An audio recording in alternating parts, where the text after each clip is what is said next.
on China's support and money, it became known as China's second continent.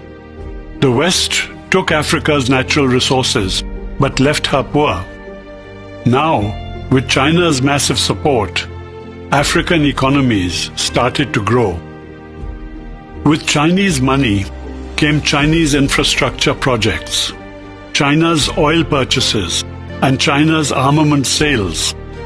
The African states needed money, infrastructure, and technology, all of which China had in abundance. China needed natural resources, which Africa had in plenty. It was a natural fit.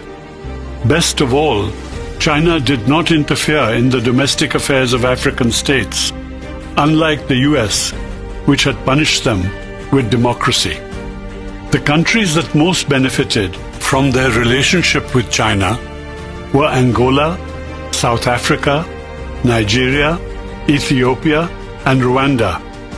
African countries which saw the world's highest growth rates included Ethiopia, 11.9%, Ivory Coast, 10%, Djibouti, 9%, Rwanda, 8.5%, and Tanzania, 8%.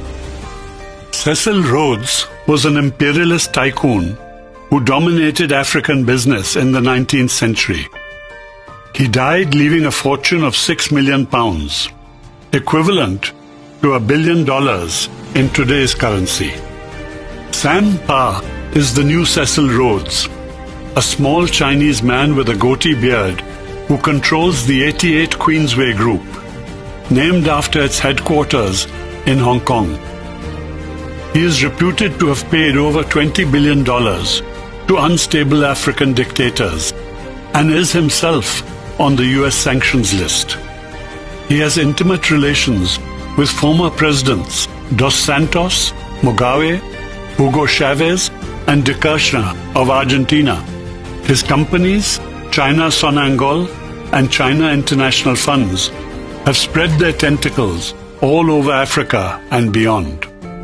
The mysterious Sam Pa owns the J.P. Morgan building in New York, airlines in Tanzania, oil and gas fields in Indonesia, and interests in Côte d'Ivoire, North Korea, Nigeria, Mozambique, and Russia.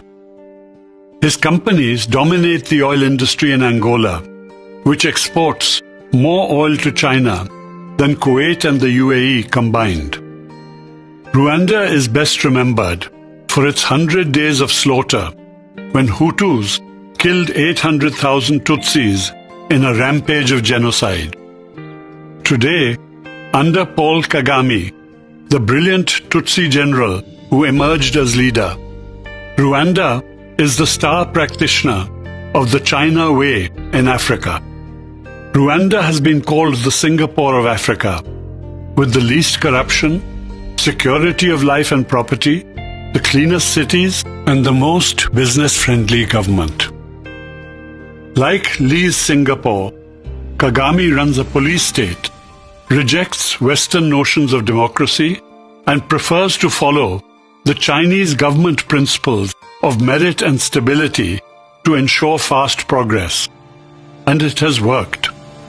Bill Clinton calls him one of the greatest leaders of our time. Hutus and Tutsis live in peace. 56% of his parliament members are women. A quarter of his budget is spent on education. He does not accept loans from the World Bank. Rwanda has a Chinese-speaking, Chinese-trained military brigade. Rwanda has less murders as a percentage of her population than the United States. Rwanda, one of the world's least corrupt countries, is the 15th fastest growing economy in the world. Rwanda's success raises the question, is the Chinese way a better solution to poverty than the democracy of the West?